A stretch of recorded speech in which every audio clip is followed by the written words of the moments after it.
Bizarrely, the domestic microwave can actually be used to listen to the future. This is why BBC engineers use microwave technology to record tomorrow's Big Ben chimes and then broadcast them today, a few seconds ahead of the real ones.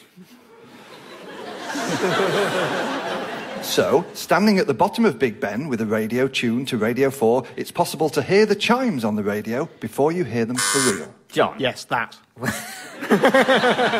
That very last thing he said about standing at the bottom of Big Ben with the radio. That's absolutely right. Yes, well done. Obviously, that's not for the reasons Tom said, to do with travelling forward in time with a microwave or whatever.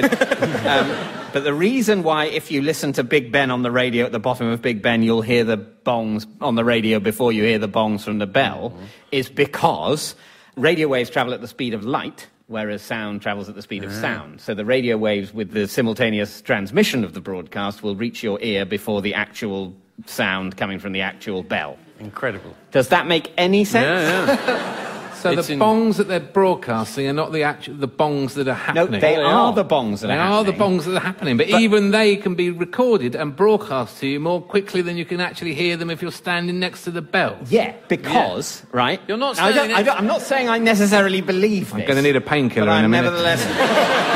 You're standing at the bottom of Big Ben. You know what I mean by Big Ben, and everyone will write in and say it's not called Big Ben. The tower with the clock in that makes the bongy noise.